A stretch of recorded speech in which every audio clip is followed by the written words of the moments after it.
예, 같이 기도하시겠습니다.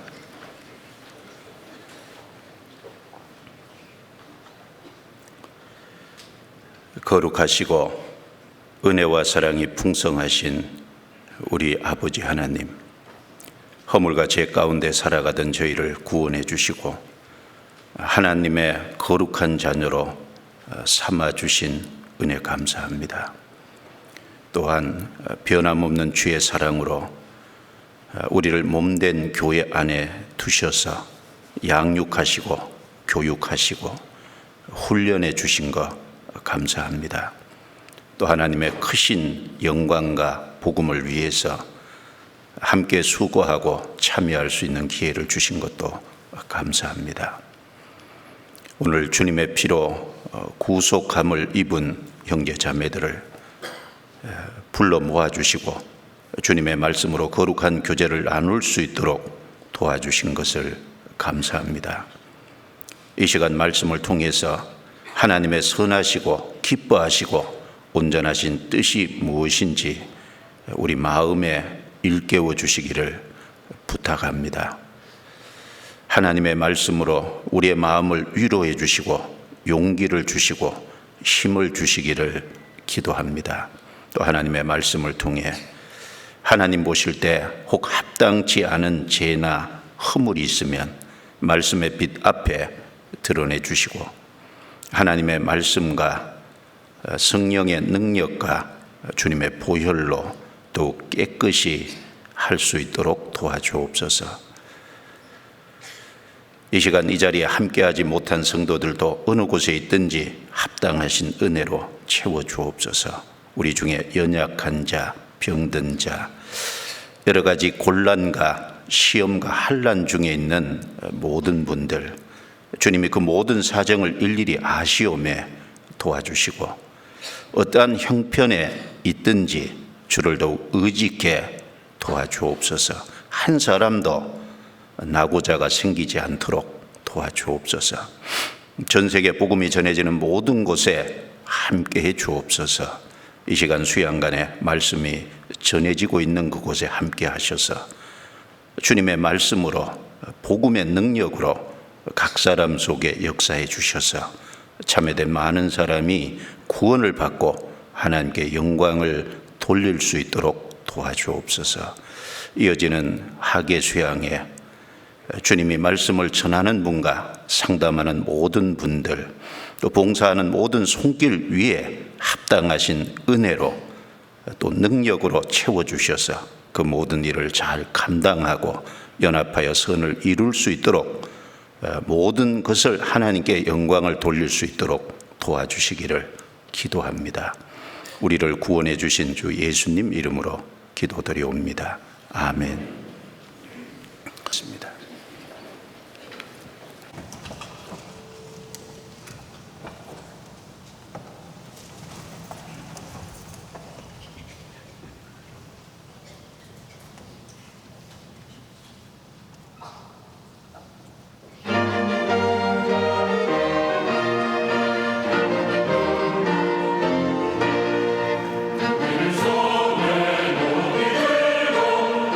내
성경 창세기 1장을 찾겠습니다.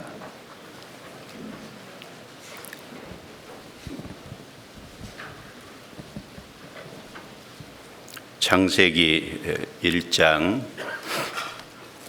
1절 2절 말씀을 같이 읽겠습니다. 태초에 하나님이 천지를 창조하시니라. 땅이 혼돈하고 공허하며 흑암이 깊음 위에 있고 하나님의 신은 수면에 운행하시니라. 자, 건너뛰어서요 27절 28절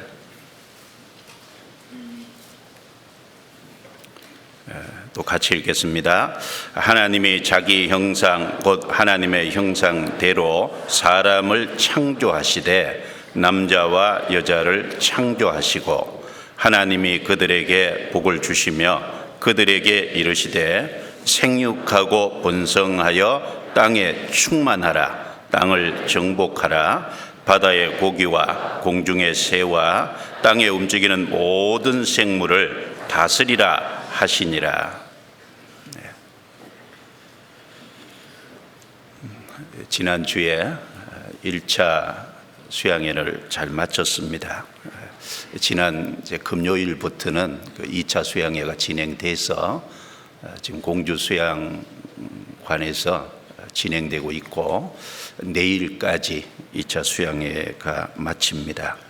궁금하실 것 같아서 좀 인원수만 좀 말씀을 드리면 사전 접수 어제 저녁 마감 통계입니다. 사전 접수가 9,545명, 현장 접수가 393명, 타차수가 800명, 총 1,738명이 참여를 하고 있습니다. 어제 정심 식수 인원 데이터가 8,000명을 넘어섰으니까 9,000명에서 10,000명 사이가 와 있지 않을까 그렇게 생각되고요.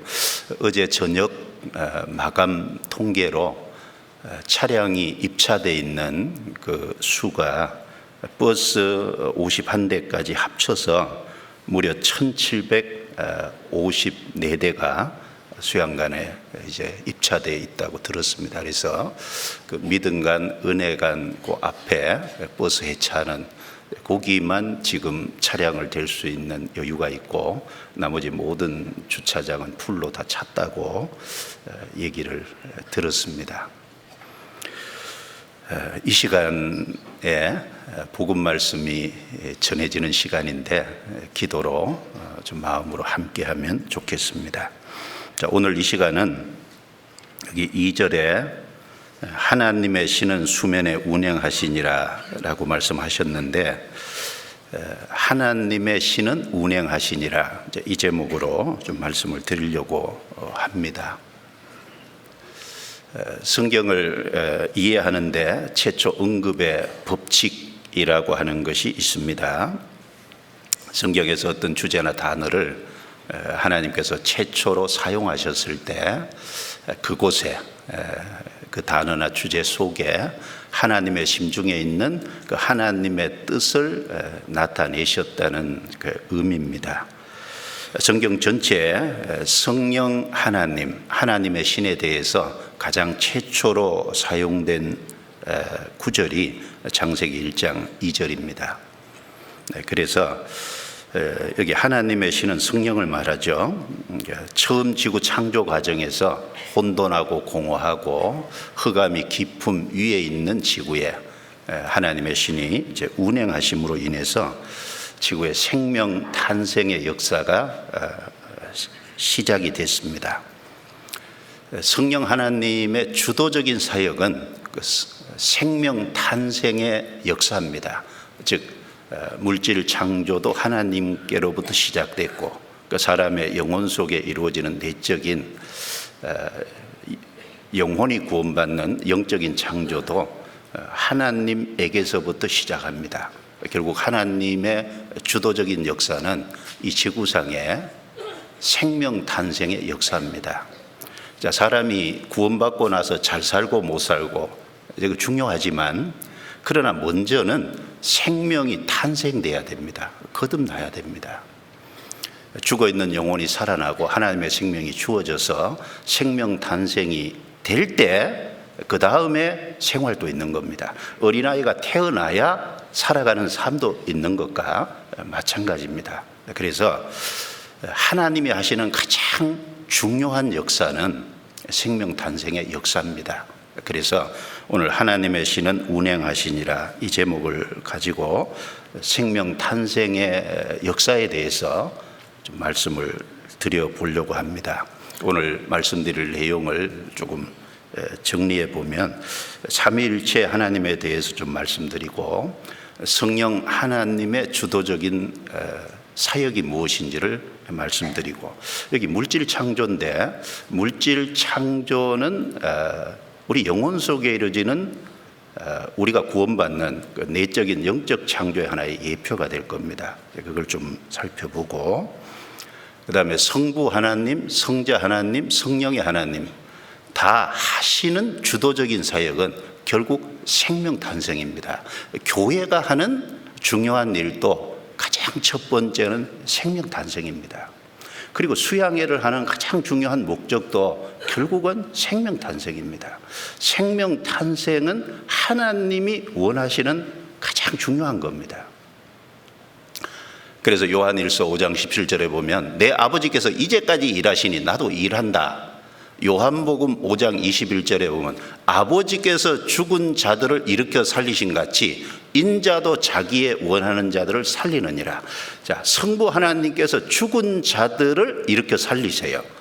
살리는 역사, 탄생의 역사입니다. 인자도 자기 원하는 자들을 살리느니라. 성부, 성자, 성령께서 공의하시는 일이 살리는 역사, 탄생의 역사인 겁니다.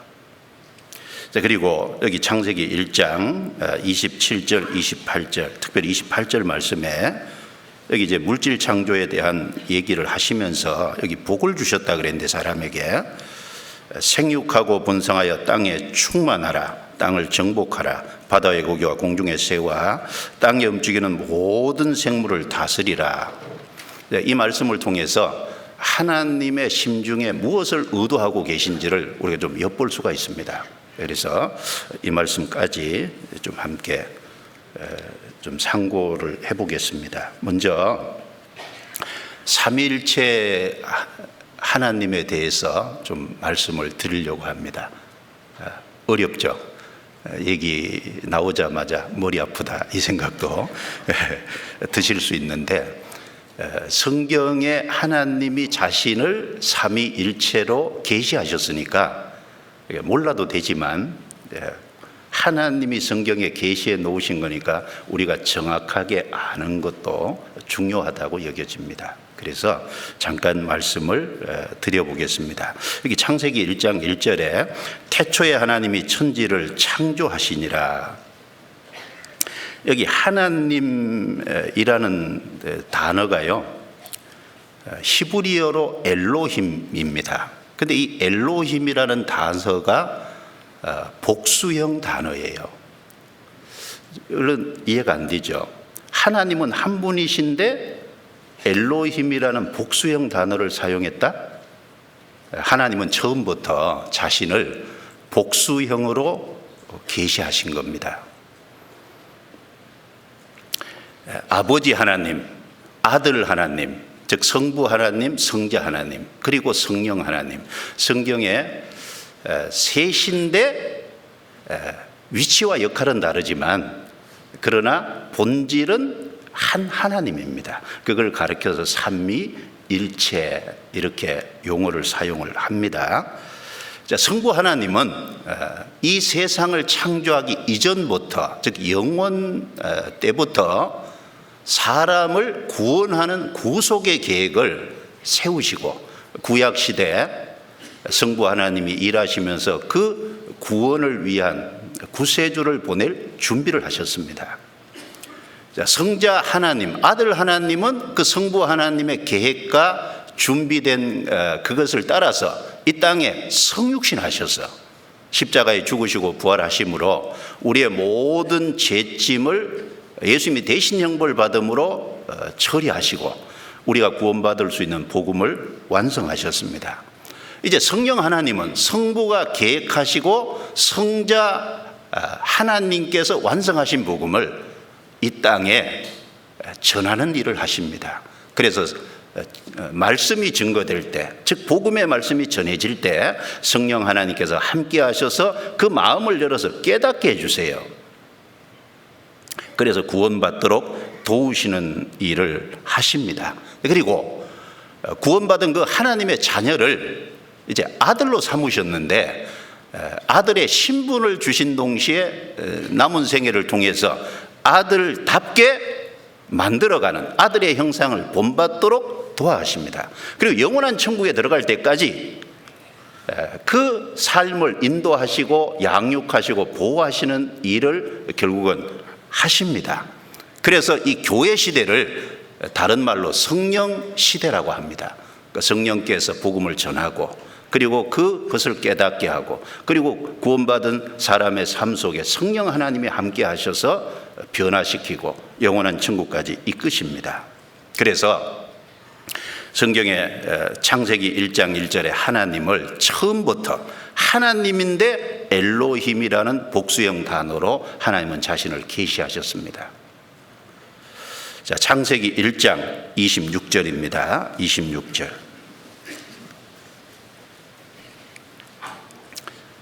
26절 같이 읽습니다.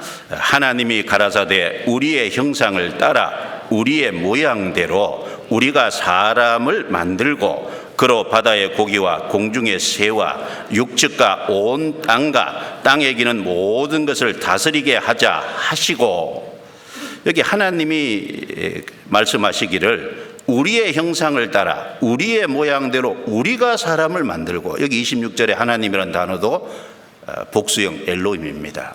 그러면서 우리의 형상, 우리의 모양, 우리가 사람, 여기 우리 속에요, 천사는 포함되지 않습니다. 그리고 여기 우리라고 말씀하실 때 아직 사람은 만들어지지 창조되지 않은 상황이에요. 그런 상황에서 우리의 형상을 따라 우리의 모양대로 우리가 사람을 만들고, 처음부터 하나님이 자신을 복수형으로 계시를 하셨습니다. 이 구약 성경에 우리라는 그 복수형을 여기만 사용한 게 아니에요. 창세기 11장에 보면은 바벨탑을 쌓는, 그래서 하나님께 도전하는 그 일이 있을 때 창세기 11장 7절에 자, 우리가 내려가서 거기서 그들의 언어를 혼잡게 하여 그들로 서로 알아듣지 못하게 하자 하시고, 그래서 실제 간섭하셔서 바벨탑 쌓는 그곳에는 언어가 하나이니까 할 수 있으면 갑자기 언어가 여러 가지가 분산이 되니까 결국은 바벨탑을 쌓지 못하고 흩어지게 됐어요. 거기에 자, 우리가 내려가서, 우리라고 말씀하셨습니다. 그리고 이사야 6장에 보면 이사야 선지자가요, 6장 8절에 내가 누구를 보내며 누가 우리를 위하여 갈꼬 라고 하는 하나님의 말씀을 직접 들었다고 기록하고 있습니다.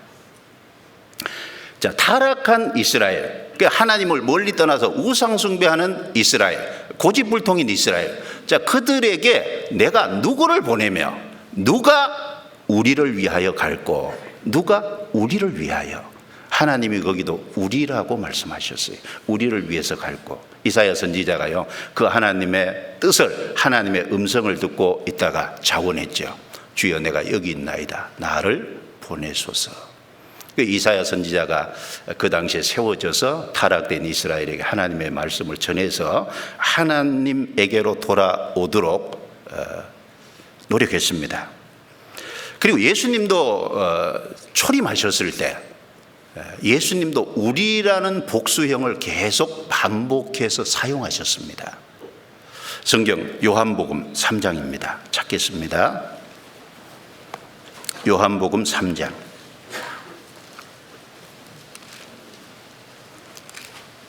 요한복음 3장 11절입니다. 11절.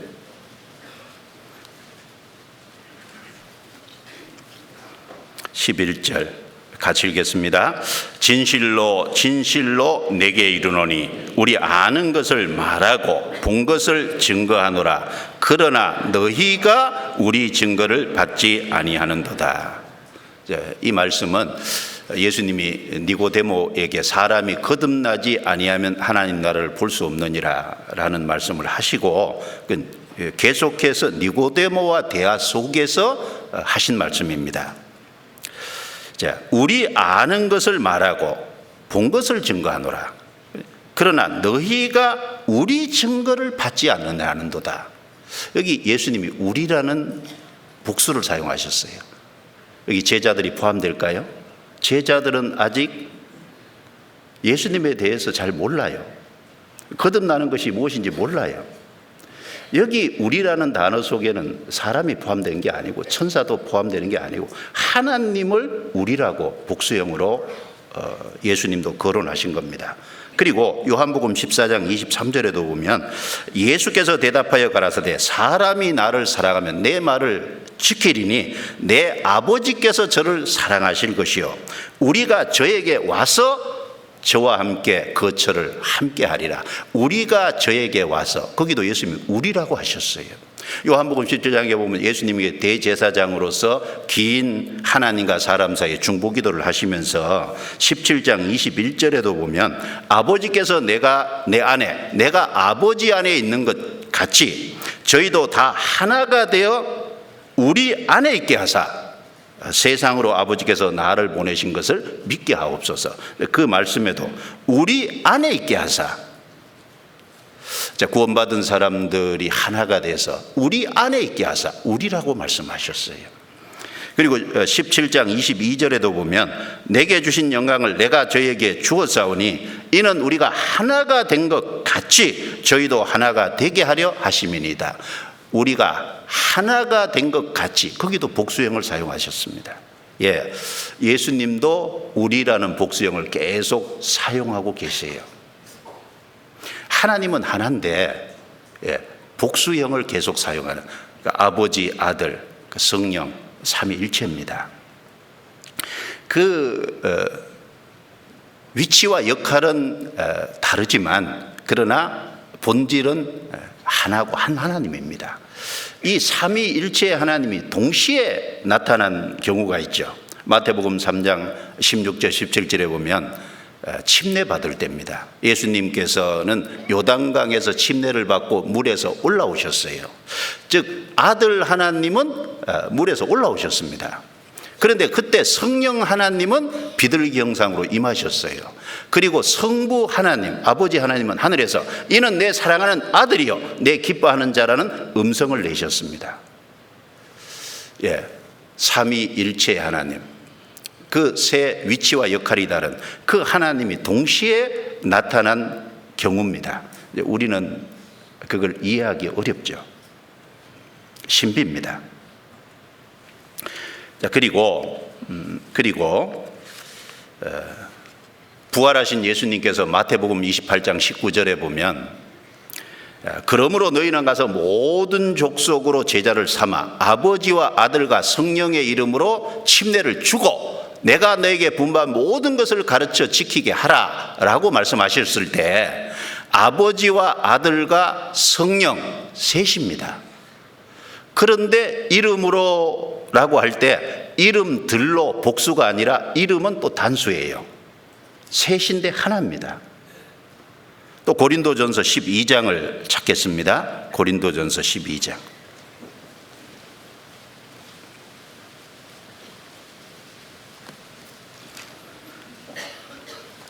12장 4절부터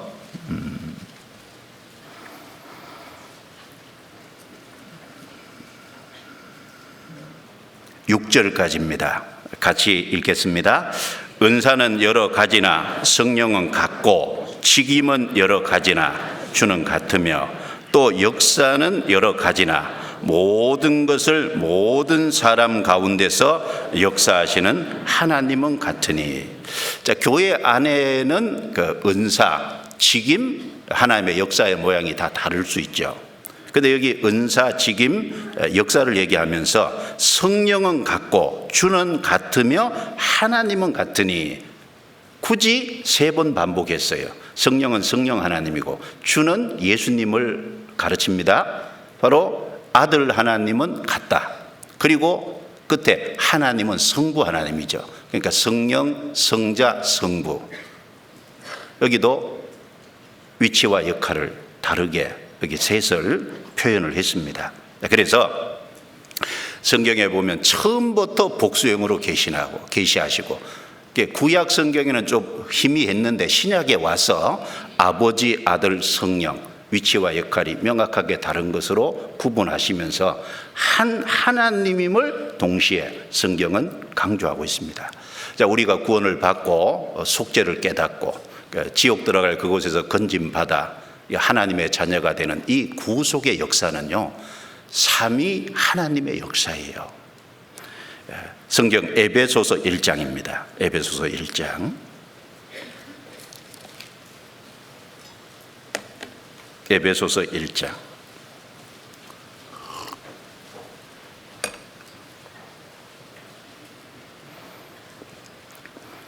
3절 4절입니다. 찬송하리로다. 하나님 곧 우리 주 예수 그리스도의 아버지께서 그리스도 안에서 하늘에 속한 모든 신령한 복으로 우리에게 복 주시되 곧 창세전에 그리스도 안에서 우리를 택하사 우리로 사랑 안에서 그 앞에 거룩하고 흠이 없게 하시려고.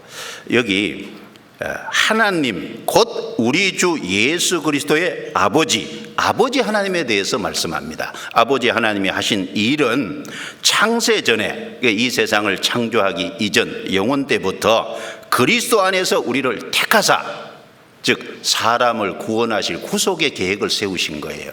사람이 타락할 것도 아시기 때문에 타락하면 구세주를 보내줄 것도 계획을 세우시고, 그리고 그 구세주가 완성한 복음이 전해질 때 회개하고 믿는 사람을 아들로 삼아줄 것도 미리 계획하시고, 그 구원받은 사람들의 무리인 교회, 우리를 택하사 교회가 형성될 것도 미리 예정하시고 계획하셨습니다. 그리고 그 계획과 준비를 따라서 이 땅에 오신 분이 아들 하나님인 예수님입니다. 7절, 우리가 그리스도 안에서 그의 은혜의 풍성함을 따라, 같이 읽습니다. 그의 피로 말미암아 구속 곧 죄사함을 받았으니, 그의 피로 말미암아, 예수님은 실제 육신을 입고 오셔서 십자가에 죽으시고 부활하심으로 그 피를 흘리심으로 우리 죄를 해결해 주셨습니다. 우리가 구원받을 수 있는 복음을 완성하셨어요.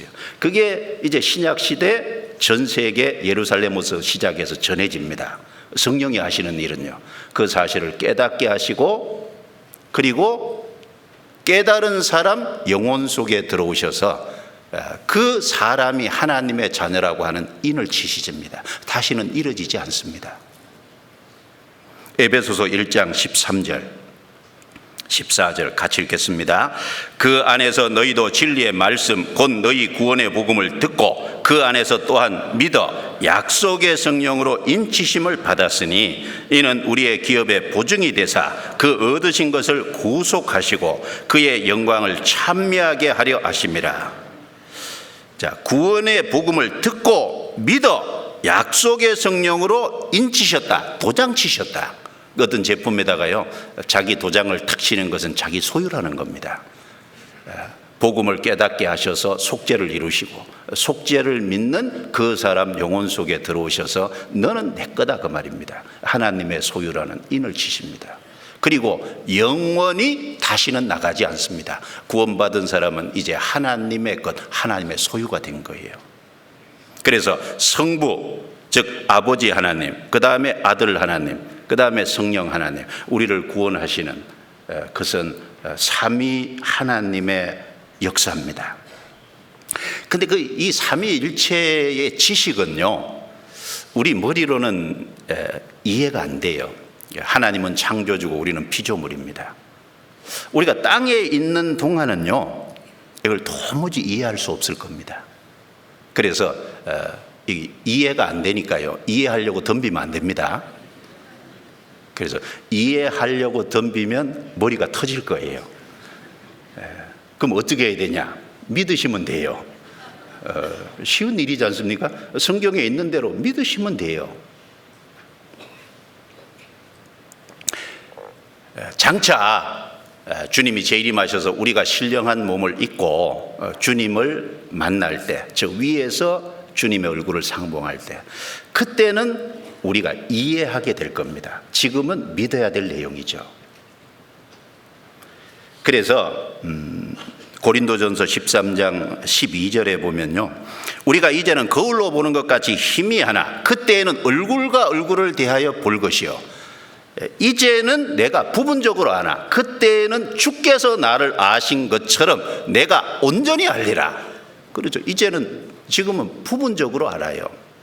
그런데 우리가 신령한 몸을 입고 주님을 상봉할 때는 주님이 나를 아신 것처럼 나도 주님에 대한 완전한 지식이 생길 겁니다. 그래서 이 육체를 벗어버릴 때는 우리가 온전한 이해가 될 거예요. 그러나 땅에 있는 동안은 이해하려고 하지 마세요. 구원받은 분은 믿으시면 됩니다. 근데 이게 안 믿어지니까요, 이걸 안 믿는 교단이 있잖아요. 여호와의 증인, 몰몬교, 물론 이단입니다. 여호와의 증인은 예수님을 가르쳐서 하나님이 만든 피조물이라고 가르칩니다. 천사 중에 첫 번째 지음받은 천사다, 이렇게 이야기를 해요. 그러나 그것은 완전한 거짓입니다. 하나님은 처음부터 자신을 복수형으로 계시하셨고 엘로힘이라는 단어를 사용하셨고, 그리고 동시에 우리라는 복수로 자신을 분명히 계시하셨고, 그리고 신약 시대에 와서 아버지, 아들, 성령, 그러나 이름들이 아니라 이름으로 단수로하고 하심으로써 삼위일체라는 것을 우리에게 분명히 드러내셨습니다. 자, 우리는 육체를 입고 이 땅에 사니까 셋이 하나인 것은 이해가 안 되죠. 그러나 영원한 천국에 가서 온전히 이해하게 될 것입니다. 믿으면 될 겁니다.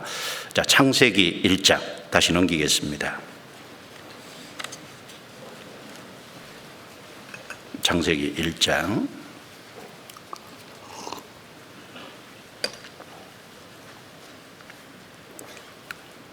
창세기 1장 1절에 하나님이 엘로힘 복수형으로 계시를 하신 상태에서 2절에 땅이 혼돈하고 공허하며 흑암이 깊음 위에 있고 하나님의 신은 수면에 운행하시니라.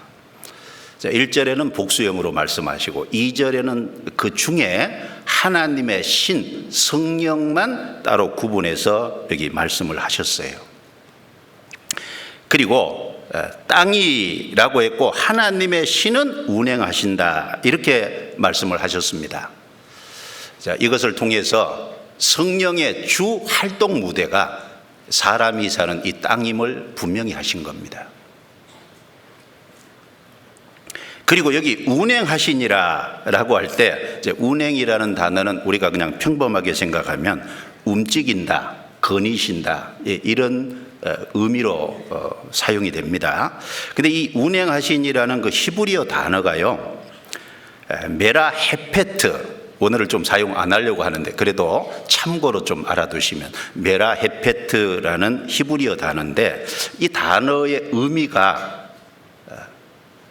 주는 것이 우리에게 교훈을 줍니다. 그리고 성령 하나님이 무엇을 하시는지를 우리에게 자세히 나타내 주세요. 그래서 이 단어의 의미는요, 어미새가 새끼 위에 날갯짓을 한다, 즉 세심한 관심과 지극한 사랑을 가지고 새끼 위에서 날갯짓을 하는 그런 의미입니다. 자, 어미새는 알을 낳고 부화시키고 그리고 생명이 탄생되도록 하잖아요. 그리고 생명이 탄생되면 성장하고 자라도록 필요한 음식을 공급해주고 훈련을 시킵니다. 자, 암딸기 알을 낳아서 그걸 21일 동안 품으면요, 새끼가 나오지 않습니까? 그런데 우리가 생각하기는 그냥 알 위에 암딸기 그냥 앉아 있는 정도로 생각을 하는데, 실질은 그것보다가 더 굉장한 일이 그 속에서 벌어집니다. 어미는 단순히 앉아 있는 게 아니라요, 자기 체온이 알에 전달되도록 온 힘을 쏟고 있다는 거예요. 그리고 이 품 안에 있는 달걀을요, 발 있잖아요. 우리 발이 안 보이잖아요. 그 발로 이렇게 달걀을 계속 굴리면서 체온이 달걀에 골고루 전달되도록 굉장한 힘을 쏟고 있다고 합니다. 그렇게 21일을 품어서 생명이 탄생되는 거예요. 자, 그러니까 운행하신이라는 이 단어의 의미가 그와 같다는 겁니다. 세심한 관심과 지극한 사랑으로 온 힘을 전심전력으로 쏟아서요, 생명을 탄생시키고 양육시키는, 그게 누가 하는 일이라고요? 성령께서 하시는 일이라는 겁니다. 성경 두 구절을 좀 생각해 보면, 마태복음 23장 37절에요, 예수님께서 예루살렘아 예루살렘아 선지자들을 죽이고 내게 파송된 자들을 돌로 치는 자여, 암딸기 그 새끼를 날개 아래 모음같이 내가 내 자녀를 모으려 한 일이 몇 번이냐? 그러나 너희가 원치 아니하였도다. 보라, 너희 집이 항폐하여 버림받으리라. 하나님은 이스라엘 역사 속에서요, 암탉이 그 새끼를 날개 아래 모으는 것처럼 모으려고 온 힘을 쏟으셨죠. 그러나 이스라엘이 거부했습니다. 암탉은 그 새끼를 날개 아래 모아서 거기서 보호하고, 단지 모아가만 있겠습니까? 거기에 공급하고 양육하고 훈련시키는. 그리고 신명기 32장 11절 12절 말씀에 보면, 마치 독수리가 그 보금자리를 어지럽게 하며 그 새끼 위에 너풀거리며 그 날개를 펴서 새끼를 받으며 그 날개로 그것을 엎는 것처럼 여호와께서 홀로 그들을 인도하셨고 함께한 다른 신이 없었도다 라고 말씀하셨습니다. 여러분, 독수리는 그 보금자리를 만들 때요, 제일 바깥에는 나뭇가지 거친 것들을 놓고 그 안으로 들어갈수록 아주 부드러운 털을 깐다고 하죠. 왜? 거기다가 알을 낳고, 그리고 새끼가 이제 부화해서 탄생하면 그 새끼가 부드러운 털 위에 있도록 하기 위해서 그렇게 합니다. 근데 여기는 그 보금자리를 어지럽게 하며, 이제 그렇게 탄생시켜서 조금 자라면요, 항상 그곳에 있으면 안 되잖아요. 그 보금자리를 어지럽게 한다는 말은 그 부드러운 털을요 다 없앤답니다. 그러면 그 밑에 아주 날카로운 것들이 있으니까 찔리고 아프겠죠. 그러니까 그때 이제 날개를 탁 갖다 대면 새끼가 어미 날개 위에 탁 올라간답니다. 높이 올라가죠. 쏟아버린다 그러죠. 그러면 저 밑에 나 죽겠다고 떨어지는데 탁 가서 날개를 받는데요. 그리고 업어서, 자, 강하게 훈련시키는 겁니다. 그래서 하늘의 제왕인 독수리가 되잖아요. 하나님은 이스라엘을 암탉이 그 새끼를 날개 아래 모음같이 탄생시키고 보호하시고 양육하시고, 독수리가 마치 그 새끼를 강하게 훈련시키는 것처럼 이스라엘을 아주 강하게 훈련시키는 그 일을 하나님이 하셨습니다. 즉 성령 하나님이 하시는 주도적인 사역이 뭐냐? 바로 생명 탄생의 역사와 그 탄생되면 그 새끼를, 그 하나님의 자녀를 양육하고 보호하고 공급하고 인도하고, 그리고 강하게 훈련시켜서 하나님의 자녀답게 만들어가는 그 일을 하십니다. 여러분, 얼른 생각하면 세상 사람들은 성령이 하시는 일을 기적을 행하고, 그리고 어떤 방언을 행하고 어떤 요상한 것을 하고 그렇게 생각을 하는데, 그것이 아니고 여기 창세기 1장 2절에 특별히 하나님의 신을 따로 언급하시면서 하나님의 신은 운행하시니라, 운행하신다는 단어를 통해서 바로 탄생의 역사, 공급과 양육과 훈련하시는 일을 한다는 걸 처음부터 분명히 계시하신 것입니다. 자, 이 창세기 1장은요 물질 창조를 얘기하고 있어요. 자, 이 물질 창조는 영혼 속에 이루어질 구원받는 새 생명을 얻는 영적인 창조의 하나의 예표죠. 그래서 이 물질 창조를 영적 창조로 비유해서 설명한 말씀들이 성경 곳곳에 많습니다. 그 중에 찾아볼까요? 예레미야 31장. 예레미야 31장.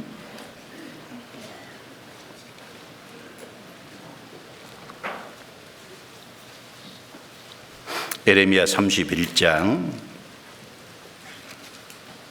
22절입니다. 22절. 물질 창조는 영원히 구원받는 내적인 영적 창조의 예표입니다. 22절 같이 읽겠습니다. 배역한 딸아, 내가 어느 때까지 방황하겠느냐? 여호와가 새 일을 세상에 창조하였나니 곧 여자가 남자를 안으리라. 예레미야 선지자가 활동하던 시대는 이스라엘이 아주 극도로 타락을 했어요. 그 타락한 범죄 가운데 살아가는 그 이스라엘 백성들을 향해서 내가 어느 때까지 방황하겠느냐. 그 타락한 이스라엘 백성을 돌아오게 할 그 새 일을 하나님이 창조하셨다라고 여기 말씀하셨는데, 나 여호와가 새 일을 세상에 창조하였나니, 이 새 일이 무엇을 말하겠습니까? 바로 예수님께서 이스라엘 땅에 오셔서 구속의 역사를 이루실 것이 새 일이고 새 창조잖아요. 곧 여자가 남자를 안으리라. 여기 여자는 이스라엘을 말하고 여기 남자는 예수 그리스도를 말씀합니다. 그리고 안으리라는 이 단어는 둘러싸리라 라는 의미로서요, 구체적인 의미는 높여진다, 그리고 중심이 된다, 그 말입니다. 바로 이스라엘 땅에 예수님이 오심으로 말미암아 예수님이 중심이 되고 예수님이 높아지실 것을 여기 말씀하신 겁니다. 그걸 가르쳐서 여기 새일, 새 창조라고 말씀하셨어요. 하나님은 물질 창조를 하신 동시에 사람의 영혼이 구원받는 타락한 인생을 하나님께로 돌아오게 해서 하나님의 자녀로 삼는 새일, 새 창조를 하십니다. 그걸 여기에 예언해 놓으셨습니다. 그래서 이 예레미야 31장 15절에 보면 예수님이 초림하셨을 때 그 헤롯 왕이 그 예수님을 죽이기 위해서 베들레헴에 군사를 보내서 2살 아이들을 다 죽인 영아 학살 사건이 예언되어 있고, 그 다음에 여기 31절부터 34절까지 말씀은 바로 예수님을 통해서 이루실 새 언약, 새 일, 새 창조의 내용이 무엇인지를 구체적으로 말씀합니다. 31절. 나 여호와가 말하노라. 보라, 날이 이르리니 내가 이스라엘 집과 유다 집에 새 언약을 세우리라. 나 여호와가 말하노라. 이 언약은 내가 그들의 열조의 손을 잡고 애굽 땅에서 인도하여 내던 날에 세운 것과 같지 아니할 것은 내가 그들의 남편이 되었어도 그들이 내 언약을 파하였음이니라. 나 여호와가 말하노라. 그러나 그날 후에 내가 이스라엘 집에 세울 언약은 이러하니 곧 내가 나의 법을 그들의 속에 두며 그 마음에 기록하여 나는 그들의 하나님이 되고 그들은 내 백성이 될 것이라. 그들이 다시는 각기 이웃과 형제를 가리켜 이르기를 너는 여호와를 알라 하지 아니하리니 이는 작은 자로부터 큰 자까지 다 나를 알미니라. 내가 그들의 죄악을 사하고 다시는 그 죄를 기억지 아니하리라. 여호와의 말이니라. 이 말씀이 히브리서 8장과 히브리서 10장에 구체적으로 잘 인용되어 있는데, 여기 두 가지 사실입니다. 새 언약, 이스라엘 백성을 애굽 땅에서 출애굽해서 이끌 적에 이스라엘 민족과 세운 그 언약과 같지 않은 새로운 언약, 이게 새일, 새 창조입니다. 그 내용이 두 가지죠. 34절에 내가 그들의 죄악을 사하고 다시는 그 죄를 기억지 아니하리라. 영원한 속죄입니다. 예수님 바로 십자가의 죽음과 부활을 통해서 죄를 해결하심으로 죄를 영원히 해결해 주신 그것을 근거로 그걸 회개하고 믿는 사람의 죄를 다시는 기억지 않을 것을 약속하신 겁니다. 그리고 또 한 가지는 그 속죄가 믿어질 때 성령이 우리 영혼 속에 들어오시잖아요. 그래서 우리 영혼 속에 하나님의 법, 우리 마음과 생각에 하나님의 법이 기록될 것. 33절에 내가 나의 법을 그들의 속에 두며 그 마음에 기록하여 나는 그들의 하나님이 되고 그들은 내 백성이 될 것임이라. 여러분, 하나님의 법이 우리 마음과 생각에 어떻게 기록될 수 있겠어요? 불가능해 보이지 않습니까? 그러나 성령이 들어오시면 가능한 얘기죠. 성령이 우리 영혼 속에 들어오심으로 우리 마음과 생각에 그 하나님의 말씀을 깨닫게 하고 그 하나님의 말씀의 뜻을 이해하게 하고 순종하도록 이끌어 가십니다. 그래서 물질 창조는 영혼이 구원받는, 영혼 속에 이루어지는 내적인 영적 창조의 하나의 예표입니다. 그래서 신약 성경 고린도전 후서 5장 17절에도 그런즉 누구든지 그리스도 안에 있으면 새로운 피조물이라. 보라, 이전 것은 지나갔으니 새 것이 되었도다. 새로운 피조물이라. 이걸 원문에 보면 새로운 창조물이라. 구원받은 사람은 하나님의 새로운 창조물이 되신 겁니다. 그리고 에베소서 2장 10절에도 보면 우리는 그의 만드신 바라 그리스도 예수 안에서 선한 일을 위하여 지으심은 받은 자니 이 일은 하나님이 전에 예비하사 우리로 그 가운데서 행하게 하려 하심이니라. 우리는 그의 만드신 바라 작품이라는 얘기입니다. 구원받은 사람은 하나님 작품입니다.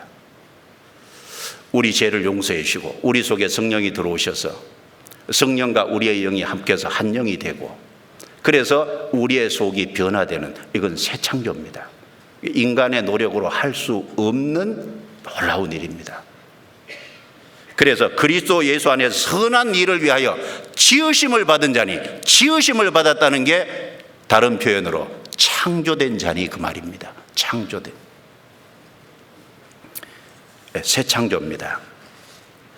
그래서 이 창세기 1장의 물질 창조는 영혼이 구원받는 새 창조에 대한 것을 예표하고 있기 때문에 좀 자세히 살펴보고 우리 영혼의 구원에 대해서 크게 교훈을 받을 수 있겠습니다. 창세기 1장 다시 넘기겠습니다. 창세기 1장.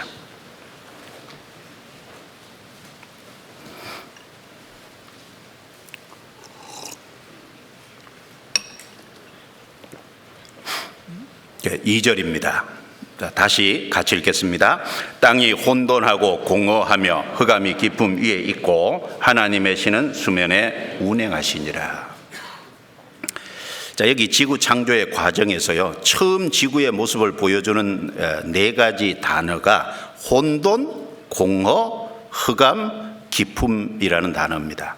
혼돈이라는 것은 무질서하여 뒤죽박죽인 상태를 말합니다. 공허는 거기 풀 한 풀이 나무 한 그루도 없는, 생명체라고는 전혀 없는 텅 빈 상태를 말합니다.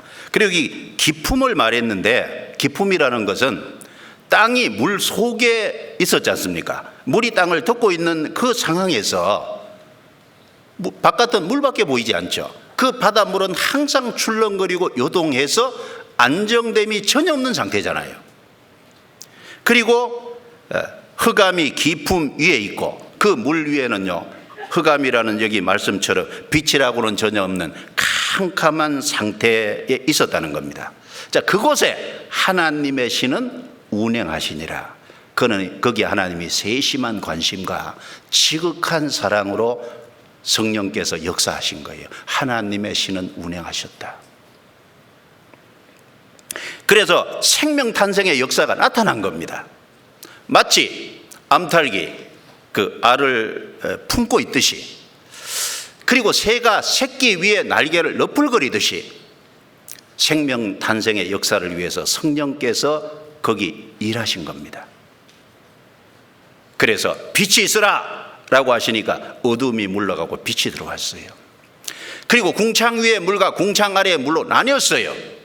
하늘이 중간에 생겼습니다. 그리고 그 하늘이 바로 우리가 숨쉬고 있는 바로 이 땅, 공기층이지 않습니까? 그리고 이 물속에 있는 땅을 묻이 드러나라! 묻이 땅이 올라왔죠. 이제 물은 항상 출렁거리고 요동하니까 안정됨이 없는데, 이제 묻이 드러나니까 비로소 거기 안정된 것이 생겼어요. 거기에 하나님이 식물을 만드시고, 그리고 물에는 물고기를 만드시고, 하늘에는 새를 만드시고, 그리고 그 땅에다가 짐승을 만드시고 곤충을 만드시고, 그리고 사람이 기를 수 있는 육축을 만드시고, 그리고 사람까지 만드시고, 그리고 그 땅에 충만하게 하신 겁니다. 그것이 성령께서 하신 역사입니다. 그것은 우리 영혼 속에 이루어질 것을 예표로 보여준 겁니다. 실제 물질 창조고, 물질 창조의 역사 속에 성령께서 행하셨다는 걸 말씀하시면서, 하나님의 의도는 단지 물질 창조를 얘기하기 위한 것이 아닙니다. 왜 하나님의 신을 따로 2절에 구별시켰겠어요? 바로 주님의 완성된 복음이 전 세계에 전해질 때 성령께서 하시는 일이 무엇인지를 우리에게 가르쳐 주시기 위해서 처음부터 의도적으로 하나님의 신 성령을 따로 떼어서 말씀하신 겁니다. 자, 처음 지구의 모습과 마찬가지로 구원받기 전에 우리의 상태도 동일하죠. 우리의 영적인 상태를 네 단어로 설명할 수 있을 겁니다. 혼돈, 공허, 기쁨, 흑암. 자, 지구가 혼돈하듯이요, 구원받지 않은 죄인의 삶은 무질서하고 뒤죽박죽입니다. 무엇이 더 중요하고 덜 중요한지를 몰라요. 무엇을 먼저 해야 될지, 무엇을 뒤에 해야 될지를 몰라요. 육체보다는 영혼이 귀하고, 그리고 금세보다는 내세가 귀하고, 이 세상의 물질을 얻는 것보다는 사람이 거듭나는, 탄생되는 것이 중요한데 그것을 모릅니다. 뒤죽박죽이잖아요. 하나님도 모르고 영혼이 있다는 것도 모르고 내세가 있다는 것도 모르니까 무질서하고 뒤죽박죽일 수밖에 없지 않습니까? 그리고 지구가 공허하듯이 사람은 죄로 말미암아 이 영혼이 죽어있는 상태입니다. 원래 하나님이 아담을 만드실 때요, 창세기 2장 7절에 흙으로 만드시고 그 속에 생기를 불어넣으시니 사람이 생명이 됐다. 생명, 살아있는 영을 가진 존재였습니다. 하나님이 창세기 2장 17절에 선악을 알게 하는 나무 실과는 먹지 마라, 먹는 날에는 정령 죽으리라 경고하셨음에도 불구하고 아담은 불순종하고 그 선악과를 먹었어요. 결국은 산 영이 죽은 영이 됐습니다. 그래서 모든 사람은 아담 안에서 태어날 때 이미 영혼이 죽어서 나요. 구원받지 못한 아담 안에 속한 모든 사람 속에는 하나님의 생명이 없습니다. 죽어 있습니다. 그리고 지구가 기품이듯이 땅 위에 이제 물이 항상 덮어서 출렁거리고 요동하여 안정되지 못한 것처럼 사람은, 아담 안에 있는 사람은 항상 불안정하죠. 그래서 이사야 57장 20절에 보면요, 오직 악인은 안정되지 못하고 그 물이 진흙과 더러운 것을 늘 솟쳐내는 요동하는 바다와 같으니라 라고 말씀했어요. 악인은 구원받기 전에 불신자잖아요. 안정치 못합니다. 그리고 그 진흙과 더러운 것을 늘 솟쳐내는, 항상 솟쳐내는. 자, 사람은 영이 죽어서 났을 뿐 아니라 타락된 육체의 죄의 기질을 갖고 났잖아요. 그러니까 이 육체의 죄의 기질이 항상 환경만 되면 늘 죄를 생산해내지 않습니까? 더러운 것을 생산해냅니다. 안정되지 못하죠. 요동하는 바다와 같으니라 라고 말씀했습니다. 그래서 구원받기 전에 우리를 보면 세상 풍조에 쉽게 휩쓸려가고, 사람에게 쉽게 휩쓸려가고, 누가 무슨 말을 하면 거기 솔깃해서 딸려가고, 마귀의 유혹에 쉽게 끌려가고, 항상 요동하고 안정치 못합니다. 그것이 구원받기 전에 우리 상태였어요. 그리고 지구가 흑암이듯이 캄캄하고 우리는 아무것도 몰랐잖아요. 창조주 하나님이 계신 것도 모르고, 영혼이 있다는 것도 모르고, 내세 천국과 지옥이 있다는 것도 모르고, 내 죄로 말미암아 죽은 건너편에 심판받는다는 것도 모르고, 그 죄로 말미암아 지옥 갈 수밖에 없는 인생을 위해서 하나님이 독생자 예수 그리스도를 보내서 우리를 구원하시려는 하나님의 계획이 있다는 것도 몰랐습니다. 아무것도 몰랐어요. 그냥 캄캄한 상태였어요. 거기에 하나님의 신 성령이 우리를 찾아오셨잖아요. 그리고 세심한 관심과 지극한 사랑으로 역사하셨습니다. 그럴 때 비로소 우리 속에 생명이 주어지고, 그리고 우리가 변화되기 시작한 겁니다. 성경 고린도후서 4장을 찾겠습니다. 고린도후서 4장.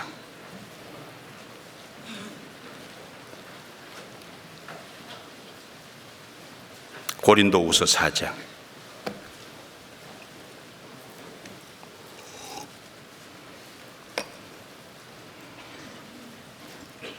고린도후서 4장 4절 읽고 5절 건너뛰고 6절, 4절과 6절.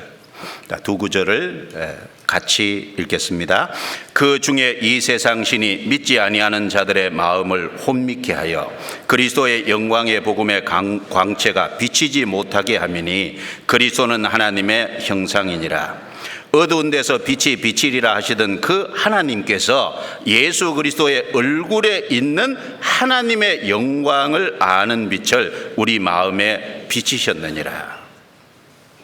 여기 4절에 그리스도의 영광의 복음의 광채, 복음을요 그리스도의 영광의 복음의 광채라고 한 겁니다. 왜냐하면 그리스도를 통해서 복음을 완성했습니다. 그래서 그리스도의 복음의 광채, 그리고 그 복음을 가리켜서 비치지 못하게 하시니 빛이라고 했어요. 자, 마귀, 이 세상 신 마귀는요 믿지 아니하려고 하는, 믿기를 싫어하는 그 사람들의 마음을 혼미케 헷갈리게 해서요 그 복음이 그 사람 속에 비치지 못하도록, 그 복음이 영혼 속에 깨달아지지 못하도록 방해합니다. 그러나 찾는 사람, 간절히 사모하는 사람, 그 사람에게는 실제로 찾아가셔서 그 마음을 열어주시고 깨닫게 하세요. 수요일날 말씀드렸잖아요. 아프리카의 토고의 분들, 우리는 정말 찾고 찾았는데 왜 이제야 왔냐고, 간절히 정말 찾고 찾았는데, 그렇죠, 찾고 찾으니까 주님이 보내주시잖아요. 성경에 보면은 바울 사도가 2차 선교여행 중에 드로아로 내려갔을 때요 밤에 한상 중에 마케도냐 사람 하나가, 마케도냐 모습에 복장을 했겠죠, 사람 하나가 손짓을 하면서 건너와서 우리를 도우라고. 그래서 바울이 그것이 하나님의 뜻인지를 알고 마케도냐 첫성 빌립보에서 복음을 전해서 빌립보 교회가 탄생했습니다. 마치 그것처럼 지금도 찾는 사람이 있으면 누구를 어떤 모습으로 보내든지 주님이 사람을 보내십니다. 성령께서 찾아가세요. 그래서 믿지 아니하려는 사람에게는 막으시지만 찾고 찾는, 믿는 사람에게는 성령이 찾아가십니다. 6절에 어두운 데서 빛이 비치리라 하시던 그 하나님, 창세기 1장에 캄캄한 흑암 중에 빛이 있으라 라고 하시던 바로 그 하나님, 그 동일한 하나님께서 예수 그리스도의 얼굴에 있는 하나님의 영광을 아는 빛, 복음이죠. 그 복음의 빛을 우리 마음에 비치셨느니라. 그래서 성령께서 세심한 관심과 지극한 사랑으로 찾아오셔서 그 마음을 열어서 예수님이 구세주고 예수님이 우리의 죄를 속죄하셨다는 사실을 깨닫게 하시고 우리 속에 생명을 주십니다. 성령이 우리 속에 들어와서 거하십니다. 바로 그 하나님이 물질 창조를 하셨던 그 하나님께서 우리 속에 성령을 통해서 새 창조의 일을 하셨어요. 그래서 디도서 3장 5절에 우리를 구원하시되 우리의 행한 바 의로운 행위로 말미암지 아니하고 오직 중생의 씻음과 성령의 새롭게 하심으로 하셨나니. 자, 우리가 구원되는 것은 우리의 행한 바 의로운 행위, 율법을 지키는 행위, 자기 의로 구원받는 것이 아닙니다. 오직 그의 긍휼하심을 쫓아 하나님의 긍휼하심을 통해서 구원을 받습니다. 그분의 세심한 관심과 지극한 사랑이 우리를 구원하시는 겁니다. 내가 구원받았다는 건 하나님이 나를 긍휼히 여기주셨다는 확실한 증거가 됩니다. 그리고 회개하고 믿는 그 사람 속에 성령을 보내주시잖아요. 그래서 중생은 거듭남이죠. 거듭남의 내용은 두 가지입니다. 바로 씻음과 죄 씻음과 성령의 새롭게 하심, 성령이 우리 속에 들어오심으로 말미암아 비로소 하나님의 마음을 알고 하나님의 뜻이 무엇인지 아는 일치된 마음을 주시고, 그리고 그 하나님의 말씀에 순종하고자 하는 새로운 마음, 부드러운 마음을 우리 속에 주십니다. 바로 속죄와 바로 새 생명, 성령이 오셔서 새 생명을 주시는 그 일은 사람이 하는 일이 아닙니다. 그 일은 성령 하나님께서 하시는 역사입니다. 그래서 믿을 때 성령이 오십니다. 사도행전 2장 38절에 베드로가 가로되 너희가 회개하여 각각 예수 그리스도의 이름으로 세례를 받고 제사함을 얻으라. 그리하면 성령을 선물로 받으리니. 제사함을 받는 그 사람 속에 성령이 선물로 주어집니다. 제사함도 선물인 동시에 성령도 선물이에요. 아까 에베소 1장 13절에 진리의 말씀 곧 너희 구원의 복음을 듣고 또한 믿어 약속의 성령으로 인치심을 받았으니 성령이 믿을 때 오십니다. 동시에 새 마음이 주어지죠. 에스겔 11장 19절에 내가 그들에게 일치한 마음을 주고 또 새 신을 주며, 새 신 바로 성령이 오실 때 일치한 마음. 구원받기 전에는요 하나님의 마음을 몰랐잖아요. 어떻게 알겠습니까? 짐승이 사람의 마음을 알 수 없듯이 사람은 피조물이니까 창조주 하나님의 마음과 형편을 이해하기가 어렵죠. 그런데 성령이 주어지면 비로소 하나님의 마음, 하나님의 뜻이 무엇인지를 아는 일치된 마음이 생기지 않습니까? 그리고 그 하나님의 뜻과 말씀에 순종하고자 하는 새 마음이 주어집니다. 그래서 에스겔서 36장 26절에 보면 새 영을 너희 속에 두고 새 마음을 너희에게 주며, 성령이 오실 때 새로운 마음. 그래서 굳은 마음을 제하고 부드러운 마음, 돌 같은 마음이 제고 고기 같은 부드러운 마음. 말씀을 들으면 그 말씀이 귀한 것을 알고 그 말씀을 사랑으로 받아서 순종하려고 애를 쓰는 그 마음이 주어집니다. 네, 그것은 성령 하나님의 역사입니다. 물질 창조에 하나님의 신의 운행하심으로 생명 탄생이 되었듯이, 마찬가지로 영적인 창조에 바로 성령의 역사로 영혼이 구원받고 생명이 탄생됩니다. 이사야 32장 찾겠습니다. 이사야 32장.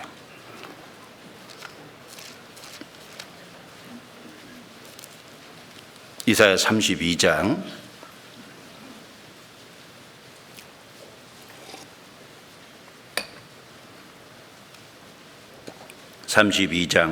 6절 7절입니다.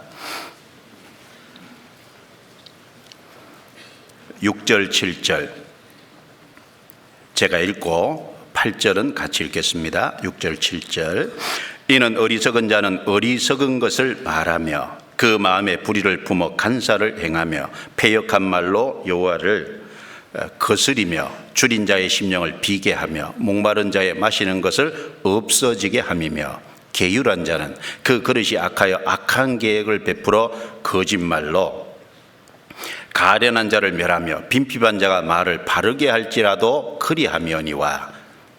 같이 읽습니다. 고명한 자는 고명한 일을 도모하나니 그는 항상 고명한 일에 서리라. 여기 크게 두 종류의 사람이 나옵니다. 하나는 6절 7절에 어리석은 자, 7절에 계율한 자입니다. 자, 아담만에 속한 모든 사람은, 하나님의 생명이 없는 모든 사람은 어리석은 자고 계율한 자입니다. 근데 여기 특별한 또한 종류의 사람이 나옵니다. 8절에 고명한 자는, 고명, 아주 높고 밝은 존귀한 자입니다. 고귀한 자예요. 고귀한 자는 고명한 일을 도만하니.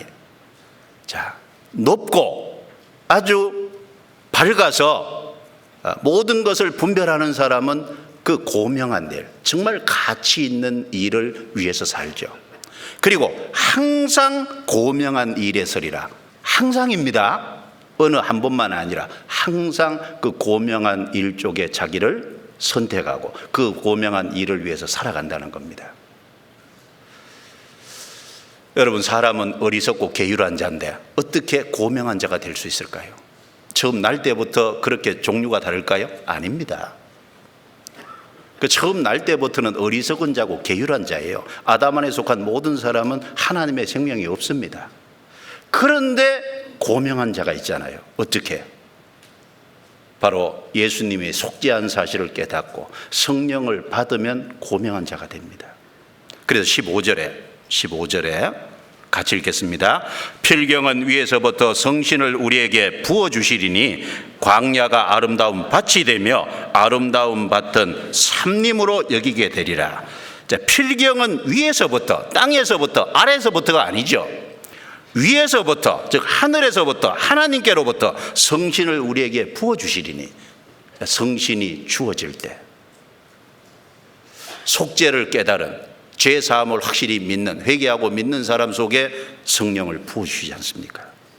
그럴 적에 그 사람은 고명한 자가 됩니다. 그리고 고명한 일을 도모하게 되고 항상 고명한 일에 서게 되는 거예요. 요한복음 1장 12절에 보면 영접하는 자 곧 그 이름을 믿는 자들에게는 하나님의 자녀가 되는 권세를 주셨으니 이는 혈통으로나 육정으로나 사람의 뜻으로 되지 아니하고 오직 하나님께로서 난 자들이니라. 여기 보면 영접하는 자, 믿는 자라 그랬습니다. 자, 회개하고 믿는 그것은 혈통이나 육정이나 사람의 뜻으로 되지 않는다 그랬습니다. 땅에서 되는 게 아닙니다.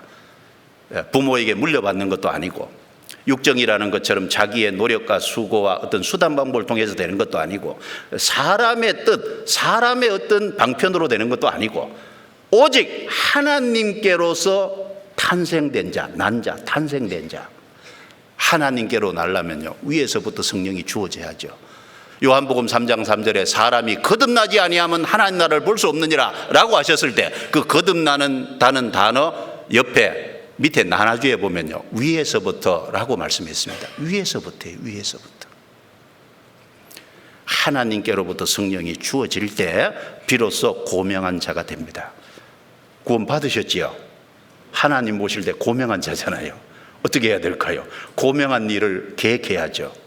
그리고 항상 고명한 일에 서야 되잖아요. 그건 하나님이 행하시는 일입니다. 자, 그래서 속죄를 받아 위로부터 성령이 임함으로 생명이 주어질 때 모든 것이 변화가 됩니다. 그래서 구원받기 전에 혼돈했던 우리의 모습, 뒤죽박죽이었던 사람의 삶의 질서가 잡힙니다. 어떤 질서가 잡힙니까?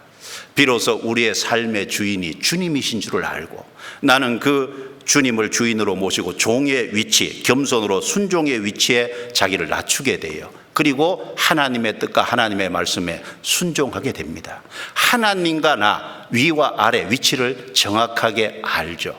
질서가 뒤바뀐 게 아니라 질서롭게 됩니다. 갈라디아서 2장 20절에 내가 그리스도와 함께 십자가에 못 박혔나니 그런 적 이제는 내가 산 것이 아니요 오직 내 안에 그리스도께서 사신 것이라. 이제 내가 육체 가운데 사는 것은 나를 사랑하사 나를 위하여 자기 몸을 버리신 하나님의 아들을 믿는 믿음 안에서 사는 것이라. 그 말씀은 내 주인의 선장이, 내 삶의 선장이, 내 주인이 주님이시라는 겁니다. 그동안은 내가 주인이었어요. 그러나 이제 생명이 들어올 때 주님은 주인이고 나는 종이고, 주님은 위고 나는 아래라는 정확한 위치가 생깁니다. 그럴 뿐 아니라 자기 중심적이던 사람이 하나님 중심이 되고 이웃 중심이 되고 자기는 맨 나중에 서게 됩니다. 그래서 고린도전서 10장 31절에 너희가 먹든지 마시든지 무엇을 하든지 다 하나님의 영광을 위하여 하라. 첫 번째는 하나님. 그리고 32절에 너희가 유대인이나 헬라인이나 하나님의 교회나 거치는 데가 되지 말고 나와 같이 모든 일에 모든 사람을 기쁘게 하여 나의 유익을 굳지 않고 많은 사람의 유익을 구하여 저희로 구원을 얻게 하라. 나의 유익을 굳지 않고 많은 사람의 유익을 구하는, 다른 사람의 유익을 먼저 생각하는, 첫 번째는 하나님, 두 번째는 타인, 그리고 세 번째는 자기. 위치가 정확하게 세워집니다. 사사기 9장에 보면요, 기드온의 아들 70명을 그 아비멜렉이 한꺼번에 죽여요. 왜? 자기가 왕이 되려고. 근데 그 기드온의 아들 중에 요담은 어렵게 피해서 이 나무 비유로 이제 베풀었습니다. 그 중에 보면 하루는 나무들이요 모여서 감람나무에 가서 너는 우리의 왕이 되라 그랬어요. 감람나무가 대답하기를 하나님과 사람에게 기쁘게 하는 나의 기름을 버리고 어찌 내가 나무들 위에 요동하리요 왕이 되겠냐 거부했어요. 포도나무에 가서요 너는 우리의 왕이 되라 그러니까 하나님과 사람을 기쁘게 하는 나의 새 포도주를 버리고 내가 어떻게 나무들 위에 요동하리요 또 거절했어요.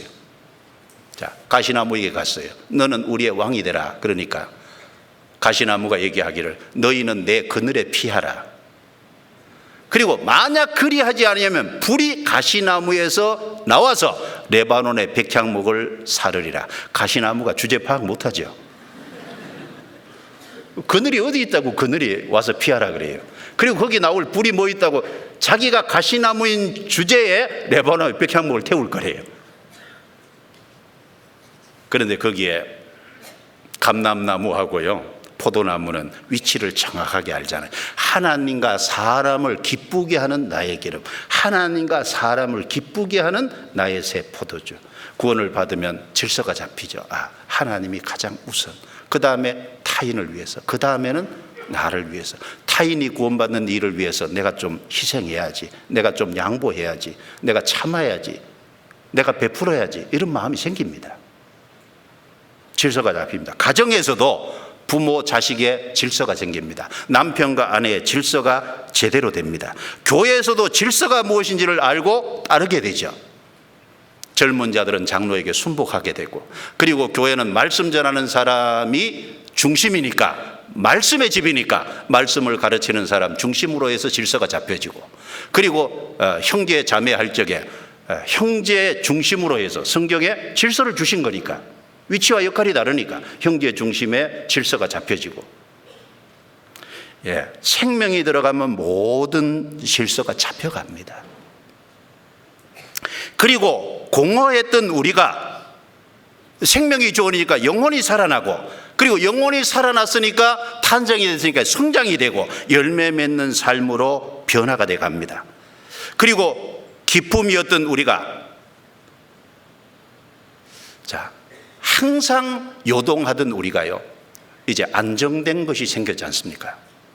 하나님이 우리의 안정된 것입니다. 하나님은 우리의 반석입니다. 그러니까 우리가 어려울 때마다 주님께 묻고, 어려울 때 주님을 의지하니까 우리 삶이 요동하는 게 아니라 안정돼 가고, 말씀이 삶의 기준이니까 말씀을 기준으로 삼고 살아가니까 우리 삶이 요동함이 없이 점차 더 안정되어 갑니다. 성경 시편 62편 찾겠습니다. 시편 62편.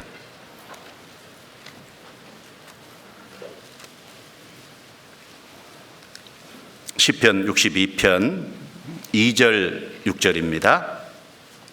2절 6절. 자, 2절 같이 읽습니다. 오직 저만 나의 반석이시요 나의 구원이시요 나의 산성이시니 내가 크게 요동치 아니하리로다. 6절입니다. 또 같이 읽습니다. 오직 저만 나의 반석이시요 나의 구원이시요 나의 산성이시니 내가 요동치 아니하리로다. 자, 내용이 같습니다. 그런데 단어 하나의 차이가 나죠. 뭡니까? 자, 2절하고 6절 읽었는데 생각 없이 읽었어요? 자, 단어 하나가 차이가 납니다. 2절에는 크게가 있는데 6절에는 크게라는 단어가 없습니다. 나머지는 다 같아요. 자, 구원받아도요, 처음에는 연약하기 때문에 크게 요동할 수 있습니다.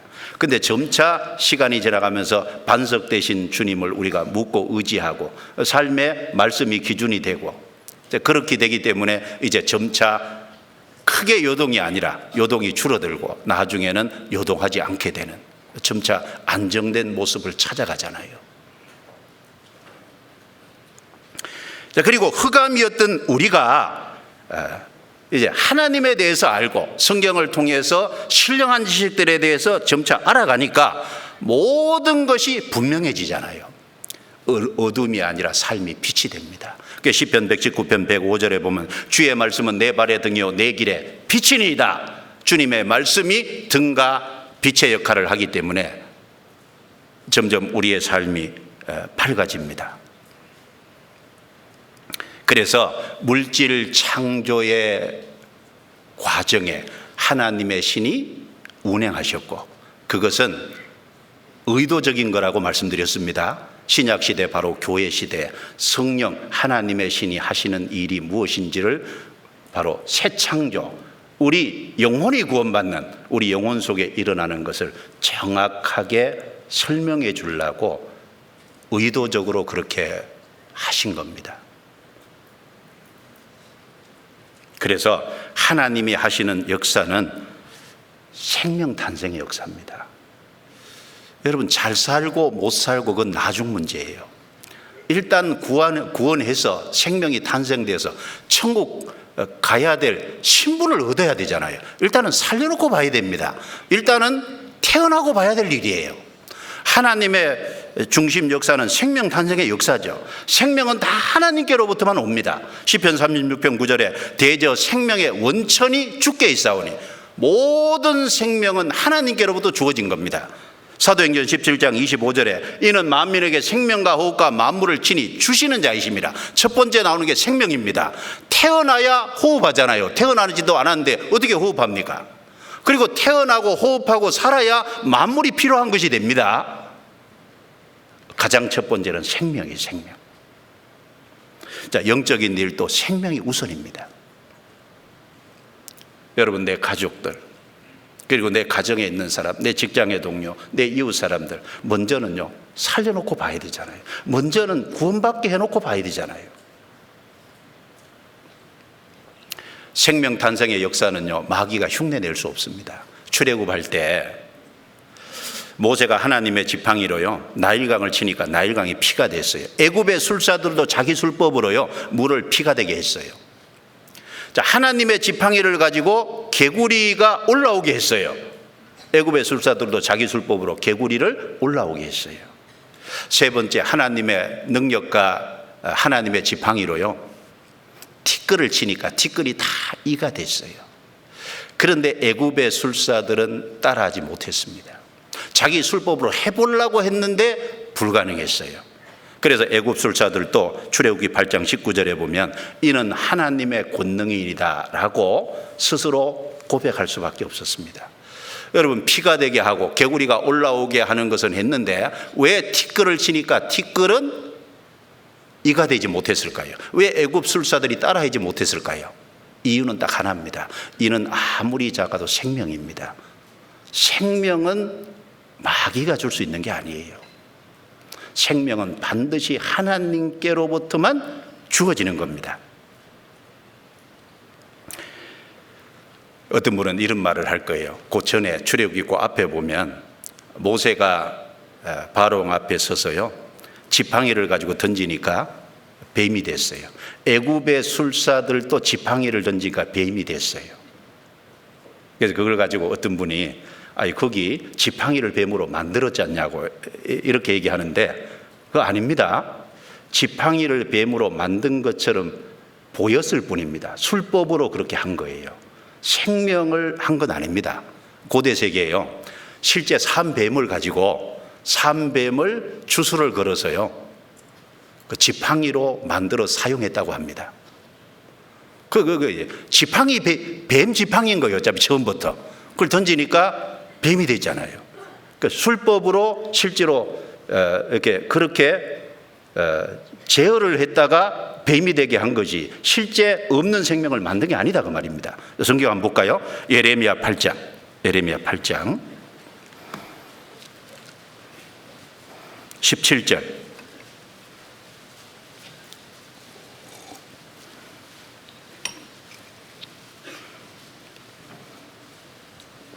예레미야 8장 17절 같이 읽겠습니다. 여호와께서 말씀하시되 내가 술법으로도 제어할 수 없는 뱀과 독사를 너희 중에 보내리니 그것들이 너희를 물리라 하시도다. 자, 이스라엘 백성들이 극도로 타락할 때 하나님이 여기 예레미야 선지자를 통해서 내가 술법으로도 제어할 수 없는 뱀과 독사를 너희 중에 보낸다. 심판하시겠다는 얘기입니다. 그런데 이 말씀 중에 술법으로도 제어할 수 없는 뱀과 독사라고 말씀하신 걸 보면 술법으로 뱀과 독사를 제어했다는 말이 되잖아요, 실제로. 그래서 이 출애굽할 때 애굽 술사들이 지팡이를 던져서 뱀이 되게 한 것은 술법으로 그렇게 한 것이지 없는 뱀을 만들어낸 것이 아닙니다. 생명 탄생이 아닙니다. 분명한 건 생명 탄생은 하나님만 할 수 있는 거예요. 자, 영적인 일에도 마찬가지죠. 진짜 교회와 가짜 교회 구분을 어떻게 합니까? 다 비슷하게 흉내내도요 구원받는 거듭나게 하는 생명 탄생은 가짜 교회에서는 절대 할 수 없는 겁니다. 찬송도 따라 할 수 있죠. 그리고 말씀도 전할 수 있어요. 그리고 여러 가지 교회에서 하는 걸 다 할 수도 있어요. 그러나 딱 하나, 생명은 구원받게는, 거듭나게는 못하는 겁니다. 그래서 우리 시대도요, 진짜 교회와 가짜 교회를 구분하는 방법이 뭐냐? 생명 탄생의 역사입니다. 우리 교회가 확실한 것은 거듭나는 사람이 얼마나 많아요. 그리고 교회를 통해서 복음이 전해질 때 거듭나는 역사가 전 세계적으로 계속 일어나잖아요. 하나님이 우리 가운데 계셔서 생명이 계속 탄생되게 도와주고 계신 게 맞지 않습니까? 그래서 요한복음 10장 28절에 내가 저에게 영생을 주노니 영원히 멸망치 아니할 터요. 내가 영생을 줄 수 있는 건 하나님입니다. 그리고 에베소서 2장 1절에 너희 허물과 죄로 죽었던 너희를 살리셨도다. 허물과 죄로 죽어있는 영혼을 살리는 생명 탄생, 살리셨도다. 이건 하나님만이 할 수 있어요. 그 마귀가 흉내낼 수 없습니다. 우리는요, 잘 구분해야 됩니다. 정말 생명 탄생의 역사가 나타나는지, 거칠에만 왕창하게 어떤 떠들썩하게 하는지 좀 구분할 필요가 있죠. 자, 하나님이 하시는 주도적인 역사도 생명 탄생이고, 자, 성령께서 하시는 주도적인 역사도 뭐겠어요? 초대교회 복음이 전해지기 어려울 때 이제 기적이 나타나고 방언이 나타나고 여러 가지 은사가 나타나고 병 고치는 어떤 그런 부분이 나타나고, 그건 일부입니다. 그것보다 훨씬 더 중요한 것은 성령의 주도적인 역사는 생명 탄생이에요. 그게 가장 중요한 역사입니다. 그래서 사도행전 1장 8절에 오직 성령이 너에게 임하시면 너희가 예루살렘과 유대와 그리고 사마리아와 땅끝까지 이르러 내 증인이 되리라. 자, 성령이 임하시면 권능을 받고 예루살렘부터 시작해서 땅끝까지 내 증인이 되리라. 성령이 하시는 가장 중요한 건 내 증인, 그리스도를 증거하는 일입니다. 그리고 요한복음 15장 26절에도 보면 내가 아버지께로서 너희에게 보낼 보혜사, 곧 아버지께서 나오시는 진리의 성령이 오실 때 그가 나를 증거하실 것이요. 아버지께로서 보내실 보혜사, 진리의 성령이 뭘 하십니까? 나를 증거하실 것이요. 초림하신 예수님은 성령이 자기를 증거한다고 말씀했습니다. 예수님이 구세주라는 사실, 예수님이 십자가에서 완성하신 복음, 영원한 속죄, 속죄라는 사실을 깨닫게 도와주십니다. 그래서 요한복음 3장 3절에 사람이 거듭나지 아니하면 하나님 나라를 볼 수 없느니라. 요한복음 3장 5절에 물과 성령으로 거듭나지 아니하면 하나님 나라에 들어갈 수 없느니라. 물과 성령이라고 했습니다. 물은 몇 가지로 교훈받아 볼 수 있죠. 노아 홍수 때 물속에 사람을 완전히 다 집어넣어서 죽였어요. 그건 공의의 물입니다. 심판을 얘기합니다. 자, 우리 침례받을 적에 물속에 들어갔다 나옵니다. 주님의 죽으심과 장사와 부활을 얘기하죠. 즉 예수님의 죽으심과 부활을 통해서 우리의 죄를 용서해 주셨어요. 속죄를 의미할 수 있죠. 속죄, 우리 죄를 용서해 주신 것. 그리고 그 속죄해 놓으신 그 내용이 성경 말씀 속에 기록이 되어 있어요. 말씀을 상징할 수도 있습니다. 그래서 속죄의 그 내용이 말씀을 통해 증거될 때 물과 성령, 성령의 역사로 속죄를 깨닫게 해주시고, 그리고 성령이 우리 속에 오심으로 새 생명이 주어지잖아요. 물과 성령입니다. 성령의 역사는 살리는 역사예요. 탄생의 역사입니다. 그래서 요한복음 6장 63절에 보면 살리는 것은 영이니 육은 무익하니라. 내가 너에게 이른 말이 곧 영이요 생명이라 라고 말씀했습니다. 자, 살리는 것은 영이다라는 말씀은 성령이시다 그 말이에요. 육은 무익하니라. 아까 요한복음 1장 13절에 혈통으로나 육정이나 사람의 뜻으로 되지 아니하고 육은 무익하니라. 인간적인 수단 방법으로는 살릴 수 없습니다. 살리는 것은 성령이십니다. 내가 너에게 전한 말이 영이요 생명이라는 말씀은 바로 그 속죄의 말씀이 전해질 때 성령이 함께 역사하시고 생명이라 생명이 주어집니다. 그래서 요한복음 6장 40절에 내 아버지의 뜻은 아들을 보고 믿는 자마다 영생을 얻는 이것이니 마지막 날에 내가 이를 다시 살리리라. 아들을 보고 믿는 자마다 영생을 얻는 것. 요한복음 5장 24절에 나 보내신 이를 믿는 자는 영생을 얻었고, 성령이 하시는 가장 중요한 일이 뭐냐? 우리 그걸 깊이 생각해야 되겠습니다. 생명 탄생의 역사입니다. 물질 창조에서도 생명 탄생의 역사고, 그 다음에 우리 영혼 속에 이르는 구원, 바로 내적으로 이루는 영적 탄생도 바로 성령의 역사입니다. 성령의 하시는 가장 중요한 것은 생명 탄생이에요. 구약 성경에 보면 엘리야 선지자와 엘리사 선지자가 나옵니다. 엘리야 선지자의 뒤가 엘리사죠. 엘리야는 예수 그리스도의 그림자라면, 그 다음 엘리사는 예수님이 가시고 난 이후에 성령이 오셨으니까 성령의 그림자가 됩니다. 엘리사가 한 기적을 쭉 열왕기하에서 보면요, 한마디로 요약하면 사망에서 생명으로, 한마디로 살리는 역사입니다. 그 열왕기하 2장에 보면 여리고에 물이 좋지 않았어요. 그래서 열매가 다 떨어져요. 열매를 수확을 못해요. 그런데 엘리사가 물을 고침으로 말미암아 열매를 수확할 수 있는, 자, 사망에서 생명이죠. 그 다음에 열왕기하 3장에 가면은 전쟁하러 나가는 중에요, 물이 없어서 짐승이고 군사고 다 죽게 생긴 상황이에요. 그런데 거기에 하나님이 엘리사를 통해서 많은 물을 공급해 주심으로 해갈이 됐고, 그리고 전쟁에서 승리했습니다. 거기도 사망에서 생명입니다. 그리고 열왕기하 4장에 보면 죽은 수넴 여자의 아들을 살렸어요. 그것도 사망에서 생명입니다. 그리고 열왕기하 4장에 또 보면 국을 끓였는데 야등 덩굴에서 외를 따와가지고 거기 집어넣어가지고, 그런데 하필이면 그 외에 독이 있는 것을 집어넣은 거예요. 그래서 국을 끓였는데 독이 있어서 먹으면 죽습니다. 그런데 엘리사를 통해서 그 국의 독을 제거함으로 말미암아 먹고 무탈했잖아요. 그것도 사망에서 생명입니다.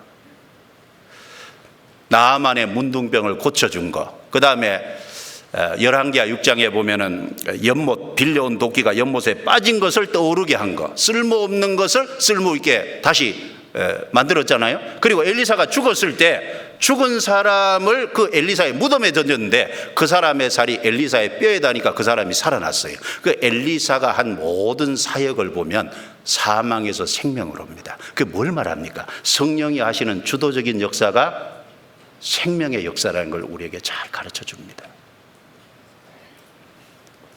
그리고 또 창세기 내용에 보면 아브라함과 독자 이삭과 그 집에 다메섹 엘리에셀이라는 종이 나와요. 아브라함은 성부 하나님의 그림자, 독자 이삭은 독생자 예수 그리스도의 하나의 예표입니다. 그리고 종 엘리에셀은 성령의 그림자죠. 창세기 24장에 보면 아브라함이 그 엘리에셀을 고향으로 보내서요, 독자 이삭의 아내를 구하라고 보냅니다. 그 엘리에셀은 아브라함의 모든 좋은 것을 가지고 가서요, 그 리브가에게 아브라함과 이삭이 얼마나 풍성하고 부유한 분지를 보여줬어요. 성령께서는 하나님과 예수 그리스도가 얼마나 부유하고 풍성한 분인지를 우리에게 깨닫게 하시잖아요.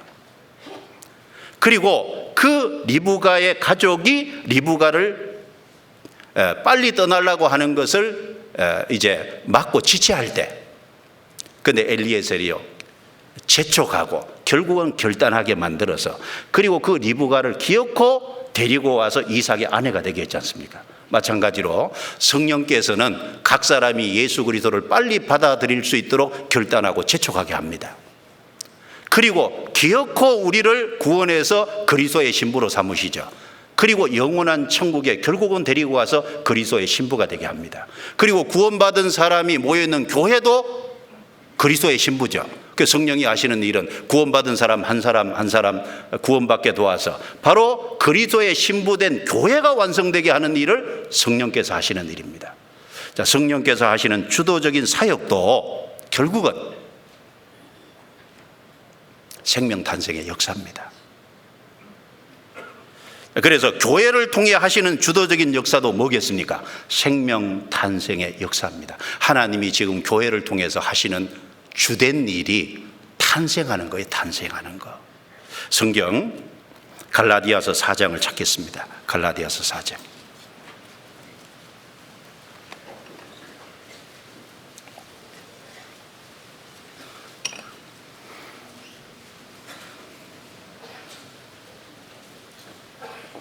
갈라디아서 4장 26절입니다. 26절. 자, 같이 읽겠습니다. 오직 위에 있는 예루살렘은 자유자니 곧 우리 어머니라. 한 구절만 읽었는데 그 앞에 내용에 보면 아브라함에게 두 아내가 있었죠. 하나는 자유자인 사라입니다. 사라를 통해서 이삭이 태어났고, 그리고 또 하나는 첩인데 사라의 몸종, 종이었던 하갈입니다. 하갈을 통해서는 이스마엘이 태어났어요. 그래서 이 사라와 그리고 이삭은 하나의 이제 은혜, 교회 모형이 되고, 또 하나 그 하갈과 이스마엘은 하나의 이제 율법의 모형이 됩니다. 그래서 두 언약이라 이렇게 말씀했습니다. 특별히 이제 아브라함의 아내 사라 자유자입니다. 이 사라는 교회 모형이에요. 그래서 여기 사라를 얘기하면서 오직 위에 있는 예루살렘은 자유자니 곧 우리 어머니라. 여러분, 교회는 어머니와 같은 곳입니다. 어머니, 곧 우리 어머니라. 자, 어머니가 하는 주된 일이 두 가지죠. 하나는 탄생과 또 하나는 양육입니다. 교회가 하는 주된 일이 뭐냐? 하나는 생명 탄생이고 하나는 생명이 탄생된 분들을 양육하는 것입니다. 탄생과 양육이에요.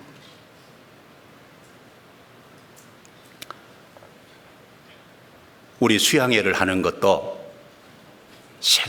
탄생과 양육이죠. 이번 수양회 1차부터 7차까지 1차는 끝났고 2차는 진행 중이고 앞으로 5번이 남았어요. 그 수양회가 하는 주된 이유가 첫 번째는 탄생입니다. 어쨌든 잃어진 영혼을 초청해서 구원받도록, 생명이 탄생되도록 돕는 겁니다. 성령이 주도적으로 하시지만 우리는 그곳에 참여해서 그 하나님의 역사에 동참하고 돕는 겁니다. 하나님은 그것을 기뻐하셔요. 그리고 또 하나는 구원받은 성도들이 수고하고 희생하고 자기 시간을 들이고 물질을 들이고 그 땀을 흘리고 함으로써 거기에 생명 탄생의 역사가 나타나는 동시에 구원받은 성도들이 수양회 한번 하면요, 신앙이 성장해 있어요. 많이 훈련됩니다. 그래서 매년 수양회를 통해서 생명이 탄생되는 동시에 구원받은 사람들이 교육되고 훈련돼서 그 함께 함으로써 그 가운데서 신앙이 성장이 계속되어 왔습니다. 자, 우리는 거기에 어떻게 해야 될까요? 함께 해야 됩니다. 자, 하나님의 주 활동 무대가 이 우주 중에 지구지 않습니까? 그리고 구약의 이스라엘 역사 속에 하나님의 주 활동 무대가 이스라엘에, 그리고 성전에, 법궤를 둔 그 성전에 하나님이 주 활동 무대였어요. 땅에 하나님의 신이 운행하셨습니다. 이사야 66장 1절에 보면요, 여호와께서 말씀하여 가라사대 하늘은 나의 보좌요 땅은 나의 발등상이니, 땅을 발등상이래, 단지 발을 올려놓는 받침대를 말할까요? 그거 이상을 넘어서서 하나님의 주 활동 무대가, 발을 올려놓는, 발은 움직이잖아요. 주 활동 무대가 지구입니다. 구약 시대는 이스라엘을 중심해서, 예루살렘을 중심해서, 예레미야 애가 2장 1절에 보면 예루살렘을 하나님의 발등상이라고 했어요. 역대상 28장 2절에 보면 법궤를 하나님의 발등상이라고 했습니다. 바로 예루살렘 중심에서, 그리고 동시에 성전 중심에서 하나님이 주 활동 무대로 역사해 오셨습니다. 거기 바로 생명 탄생의 역사를 이루셨어요. 지금 교회에 주님이 발을 두시고 운행하십니다. 세심한 관심과 지극한 사랑으로 생명 탄생의 역사를 위해서 하나님이 온 힘을 기울이십니다. 수양에도 마찬가지죠. 우리는 참여해야 될 겁니다. 그렇죠. 우리가 거기 가서 수고하고 희생하고, 그리고 시간과 물질을 들이고 거기 함께 해야 될 겁니다. 자, 수양에 3박 4일 하고 오면요, 어떤 분들은 너무너무 힘들어서 한 달 동안 앓는 분도 계시더라고요. 그런데 기쁜 마음으로 해요. 왜? 주님이 거기 발을 두시고 주님이 거기 운행하고 계시니까 하나님의 신은 운행하시니라. 수양회 때 하나님의 신이 운행하시잖아요. 틀림없습니다. 어떤 분은 주차하고, 어떤 분은 밥하는 데만 온 힘을 기울이고, 어떤 분은 요리하고, 어떤 분은 배식하고, 어떤 분은 환자 돌보고, 어떤 분은 쓰레기만 치우고. 그런데 저쪽에서는 생명 탄생의 역사가 나타나잖아요. 성도들이 연합해서 주님의 선을 이루는 겁니다. 성령께서 그 일을 기뻐하십니다. 거기서 복을 명하셨나니 곧 영생이니라. 영생입니다. 우리가 그 일을 위해서 함께 해야 될 거예요. 저기 창세기 1장 다시 넘겨보겠습니다. 창세기 1장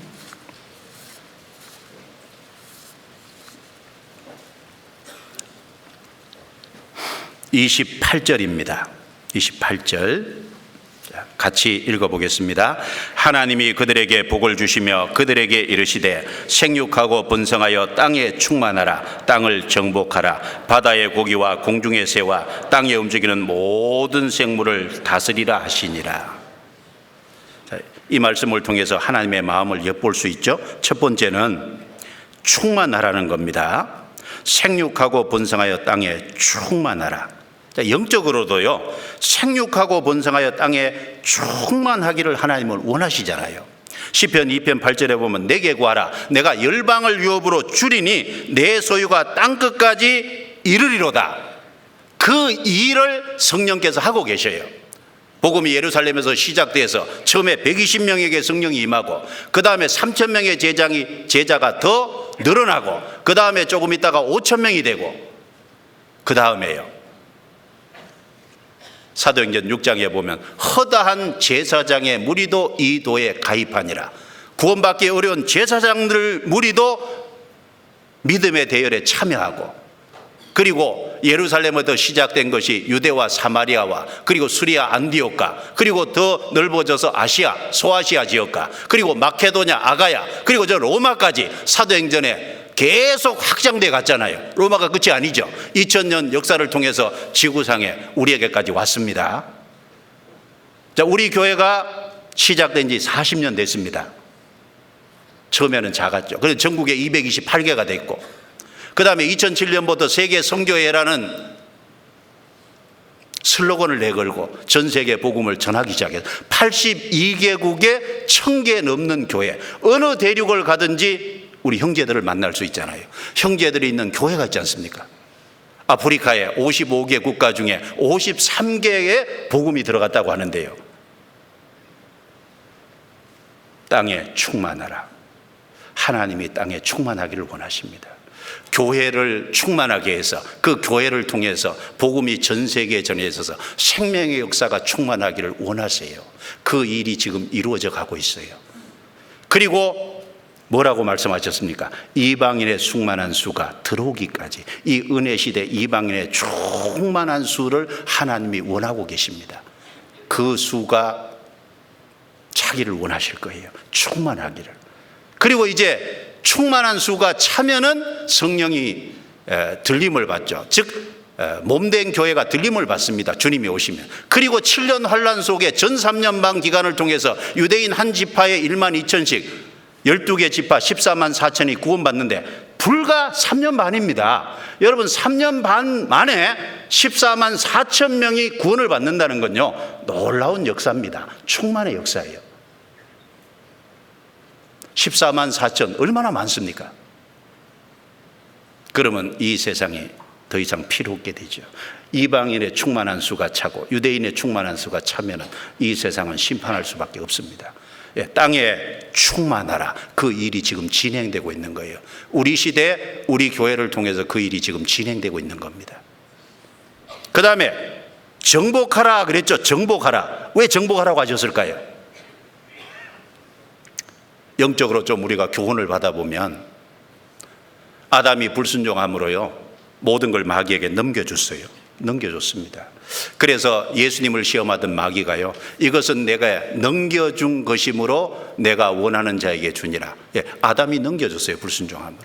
그래서 요한복음 12장, 요한복음 16장에 보면 이 세상 신을 마귀라고 했습니다. 그래서 요한일서 5장 19절에 보면 온 세상은 악한 자 안에 처해 있고 우리는 하나님께 속했다 그랬습니다. 이 불신자의 세상, 구원받지 못한 모든 사람은 악한 자 마귀에게 속해 있어요. 우리가 그들에게 복음을 전해서 그들의 영혼을 구원받게 하는 것은 전쟁입니다. 전쟁.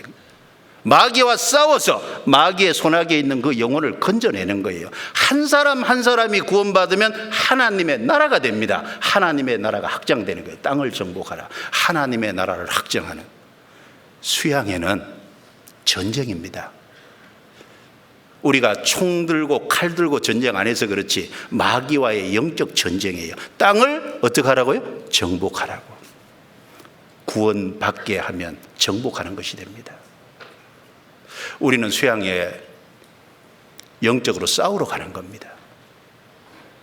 그리고 다스리라 라고 말씀했어요. 다스리라. 다스리라. 다스리는 건 왕이 하는 거죠. 구원받으면요 왕이 됩니다. 그래서 베드로전서 2장의 9절에 보면 너희는 왕 같은 제사장이요 구원받으면 왕이 돼요. 자, 성경 한 곳만 같이 보겠습니다. 고린도전서 4장. 고린도전서 4장. 4장.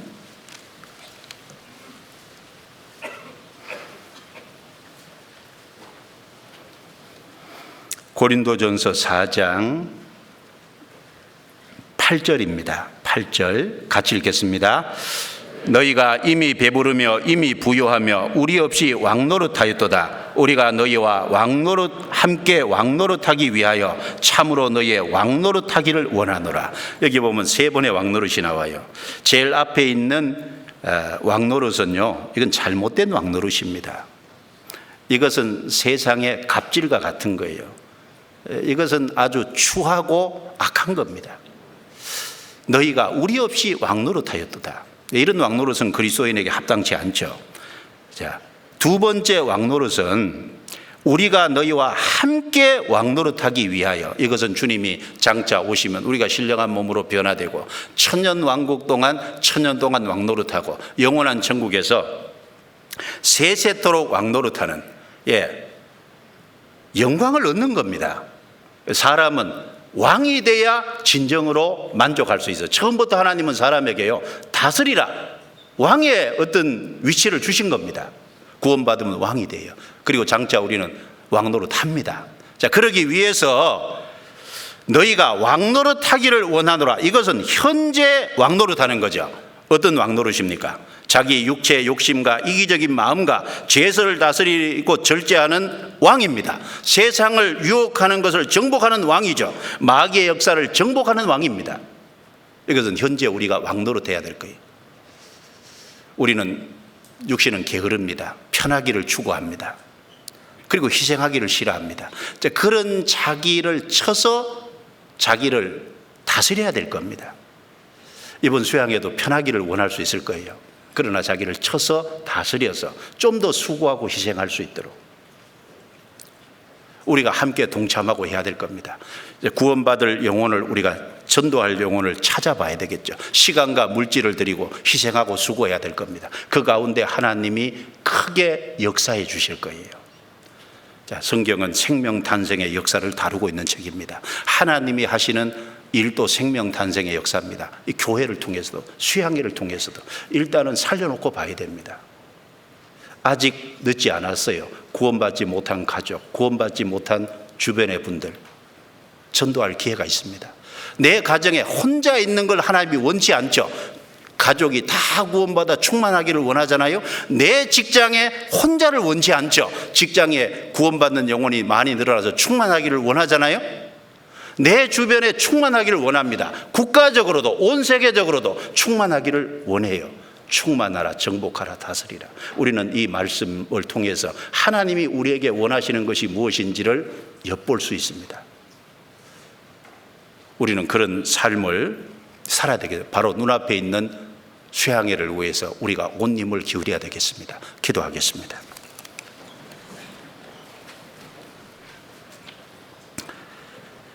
은혜와 사랑이 풍성하신 하나님 감사합니다. 저희에게 수양회를 할 수 있도록 기회를 주시고 또 많은 영혼들을 모아서 성도들이 합심협력해서 잃어진 영혼을 건지는 그 일에 참여할 수 있게 기회를 주신 것 감사합니다. 이번 2차 수양회도 주님의 거룩한 손으로 도와주셔서 많은 사람이 구원받도록 도와주시고 이어지는 3차 수양회부터 7차 수양회까지 또 많은 영혼을 불러 모아주셔서 생명 탄생의 역사가 나타나도록 도와주옵소서. 우리 각 사람을 그 일에 귀하게 사용해 주옵소서. 우리 주변에 잃어진 영혼들을 돌아볼 수 있게 도와주옵소서. 우리가 그 가운데 참여하여 수고하고 헌신할 수 있도록 도와주시옵소서. 주께 부탁합니다.